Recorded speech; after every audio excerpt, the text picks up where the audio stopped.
नमस्कार, मी आहे वैष्णवी कथलकर। आपण बघत आहात सीटीव्ही न्यूज नजर प्रत्येक बातमीवर।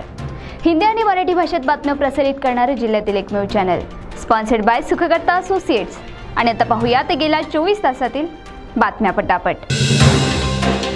चंद्रपूर जिल्ह्यातील विधानसभेसाठी अनेक इच्छुकांनी आपापले अर्ज जिल्हाधीशांकडे सुपूर्द केले, परंतु आश्चर्यजनक बाब म्हणजे यातील काही इच्छुक काँग्रेसचे सदस्यच नसल्याचे स्पष्ट झाले आहे। त्यामुळे निवडणुकीकरिता उमेदवारांचा फॉर्म भरताना पहिलाच प्रश्न आपण काँग्रेसचे सदस्य आहात का असा असला तरी यांचे फॉर्म स्वीकारण्यात कसे आले असा प्रश्न आता काँग्रेस वर्तुळात विचारला जाऊ लागला आहे। यात प्रामुख्याने भद्रावतीचे माजी नगरपरिषद अध्यक्ष अनिल धानोरकर आणि डॉक्टर चेतन खुटेमाटे यांचे नाव प्रकर्षाने समोर आले आहे। नुकत्याच गाजलेल्या प्रशिक्षणार्थी IAS पूजा खेडकर प्रकरणाने राज्य गाजवले असताना आता गडचिरोली जिल्ह्यातही एका प्रशिक्षणार्थी IAS ऑफिसरने भ्रष्टाचाराचे कुरण गाठले असल्याचे समोर येत आहे। शुभम गुप्ता असे या IAS ऑफिसरचे नाव असून गडचिरोली जिल्ह्यातील एटापल्ली येथे असताना धमकावून लाच मागण्याचा आरोप त्यांच्यावर झाला होता आणि त्याची चौकशी सुरू झाली आहे। तसेच आरोग्य खात्यात लाखो रुपये खर्चून दुचाकी रुग्णवाहिका खरेदी करण्यात आल्या, ज्या आता धूळ खात पडलेल्या आहे। तसेच आदिवासींच्या गायवाटप योजनेतही त्यांनी भ्रष्टाचार केल्याचा ठपका त्यांच्यावर ठेवण्यात आला आहे। शालेय पोषण आहार अंतर्गत चामोर्शी जिल्ह्यातील पंचायत समिती अंतर्गत येणाऱ्या जिल्हा परिषद शाळांमध्ये मुलांना पुरवण्यात येणाऱ्या चॉकलेटमध्ये अळ्या आढळल्याने एकच खळबळ उडाली आहे। Just universal private limited Nagpur ही कंपनी 3 प्रकारचे चॉकलेट्स जिल्हा परिषद शाळेत मुलांना शालेय पोषण आहारांतर्गत पुरवते आणि या चॉकलेटमध्ये अळ्या आढळल्याने शालेय विद्यार्थ्यांच्या जीवाशी खेळ तर चाललेला नाही ना अशी शंका येते। त्यामुळे या कंपनीवर कारवाई करण्याची मागणी पालकांतर्फे करण्यात येत आहे। गडचिरोली जिल्ह्यात आधीच आरोग्य व्यवस्था कोलमडलेल्या अवस्थेत असताना जिल्हा सामान्य रुग्णालयाच्या प्रवेशद्वारावर 35 लाख रुपये खर्च करण्यात आल्याची धक्कादायक बातमी समोर आली आहे।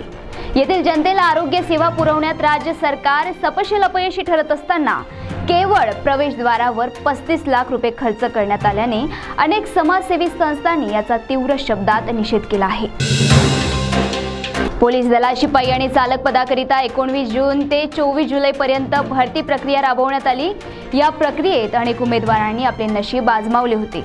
धक्कादायक बाब म्हणजे या प्रक्रियेत निवड झालेल्या एका उमेदवाराने चक्क स्वतःचे वय 6 वर्ष कमी दाखवून सर्व प्रमाणपत्र बनावट दाखल केलेली होती।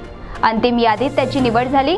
नंतर त्याच्या कागदपत्राची फेर तपासणी करण्यात आल्यानंतर हा प्रकार उघडकीस आला। या घटनेनंतर त्या उमेदवारावर गुन्हा दाखल करण्यात आलाय। चंद्रपूर जिल्ह्यातील आणि शहरातील रस्ते आता अशा परिस्थितीत आहेत की खड्ड्यातून रस्ता शोधावा की रस्त्यात खड्डे आहे असा प्रश्न या रस्त्यावरून वाहतूक करणाऱ्या वाहन चालकांना पडला आहे। यावर राज्याचे वने सांस्कृतिक मंत्री तथा जिल्ह्याचे पालकमंत्री सुधीर मुनगंटीवार यांनी दखल घेऊन प्रशासकीय अधिकाऱ्यांना तातडीने जिल्ह्यातील रस्ते दुरुस्त करण्याचे आदेश दिले आहेत। पोंभुर्णा तालुक्यातील गंगापूर या गावात गेले 15 दिवसापासून अतिसार व तापाची साथ सुरू आहे। यामुळे एका तरुणाला आपला जीव सुद्धा गमवावा लागला। याची दखल घेऊन शिवसेना उद्धव बाळासाहेब ठाकरे गटाचे जिल्हा प्रमुख संदीप गिऱ्हे यांनी आंदोलनही केले होते, परंतु उलट त्यांच्यावर गुन्हे दाखल झाले होते। त्यानंतर गिऱ्हे यांनी प्रशासनाला तंबी देत स्वखर्चाने गंगापूर गावात RO प्लांट सुरू केला। त्यामुळे या गावातील नागरिक आता शुद्ध पाणी पिऊ लागले आहे। सध्या शेतीचा हंगाम असल्यामुळे अनेक शेतकरी शेतात कामे करीत असताना दिसून येतात, परंतु त्याच वेळी शेतात विषारी सर्प सुद्धा ठाण मांडून बसलेले असतात। वणी तालुक्यातील येणारी गाव परिसरात एका शेतकऱ्याला विषारी सापाचा दंश झाल्यामुळे त्याला उपचाराकरिता नेत असताना वाटेतच त्यांचा मृत्यू झाला। रवींद्र सुधाकर राहुलवार असे मृतक शेतकऱ्याचे नाव आहे। सर्वत्र नोकरीची वानवा असताना नागपूर विद्यापीठात मात्र नोकरीकरिता एकेका उमेदवाराकडून 50 ते 80 लाख रुपये घेण्यात येत असल्याची खात्रीलायक वृत्त आहे। विद्यापीठातील रिक्त पदे भरण्यात यावे असे आदेश निघाल्यानंतर या विद्यापीठातील 2 गटांमधील संघर्ष शिगेला पोहोचला आहे।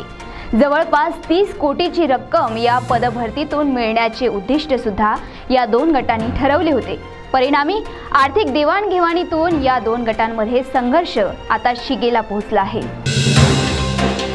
राजुरा शहरापासून केवळ 3 किलोमीटर अंतरावर असलेल्या माथरा गावातील एका युवा बळीराजाने कीटकनाशक प्राशन करून आत्महत्या केल्याची दुर्दैवी घटना उघडकीस आली आहे।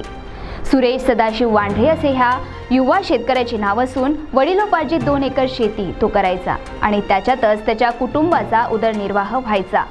परंतु आलेल्या अतिवृष्टीने शेतातील पीक वाहून गेले आणि खाजगी घेतलेल्या कर्जाचा डोंगर त्याला सोसवेना झाला। त्यामुळेच त्याने हे पाऊल उचलल्याचे स्पष्ट होत आहे।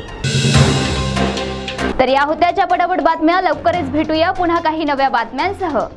तोपर्यंत अशाच बातम्यांचे अपडेट घेण्यासाठी बघत रहा विदर्भातील अग्रणी CTV न्यूज। नजर प्रत्येक बातमीवर। नमस्कार।